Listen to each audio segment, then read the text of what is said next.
finances qui continue. Merci d'être avec nous. Il est temps de s'intéresser aux Market Movers avec Dorian Abadi, formateur en analyse technique. Bonjour Dorian. Dans les valeurs à surveiller cette semaine, eh bien, on va commencer avec Airbus.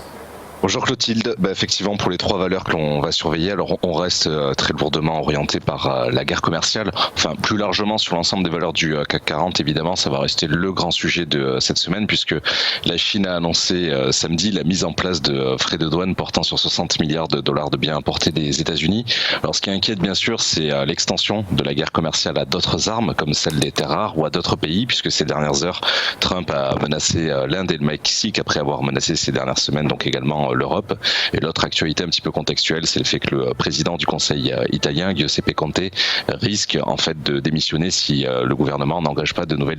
négociations avec l'Union européenne. Voilà, donc dans ce contexte, c'est vrai que les trois valeurs retenues ce matin sont les mêmes que celles de lundi dernier, puisque ça reste trois fondamentaux, trois valeurs assez solides, notamment effectivement Airbus qui continue d'évoluer à proximité de ses plus hauts niveaux historiques. Alors, comme indiqué ces derniers jours, à titre personnel, en fait, je suis rentré à l'achat sur les 117 € l'action, sur Airbus bien sûr, et je suis prêt à renforcer cette ligne sur les 112 si on continue de baisser un petit peu dans les prochaines heures, parce que c'est vrai que le contexte est quand même très sombre au niveau mondial, il y a assez peu d'éléments assez rassurants, même si on continuera de surveiller dans les prochaines heures les PMI manufacturiers côté européen.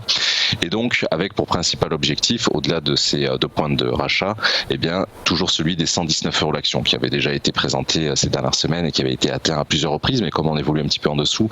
pour les trois valeurs de ce matin, je vais opter pour des objectifs assez proches, assez conservateurs, parce que le maître mot de cette semaine, ce sera clairement la prudence. Voilà. La seule actualité un petit peu spécifique à Airbus, enfin plus largement au secteur aérien, c'est le fait que l'Association internationale du transport aérien donc a annoncé hier qu'elle a baissé ses prévisions de bénéfices pour l'ensemble du secteur aérien mondial de 21%, donc une baisse de 21% pour 2019 bien sûr, et par rapport donc à ses prévisions de bénéfices annuels. Donc c'est vrai que c'est l'un des premiers secteurs qui se fait assez sévèrement tacler par les premières conséquences de la guerre commerciale et puis par les fluctuations évidemment de la valeur de l'or noir, donc du pétrole plus simplement.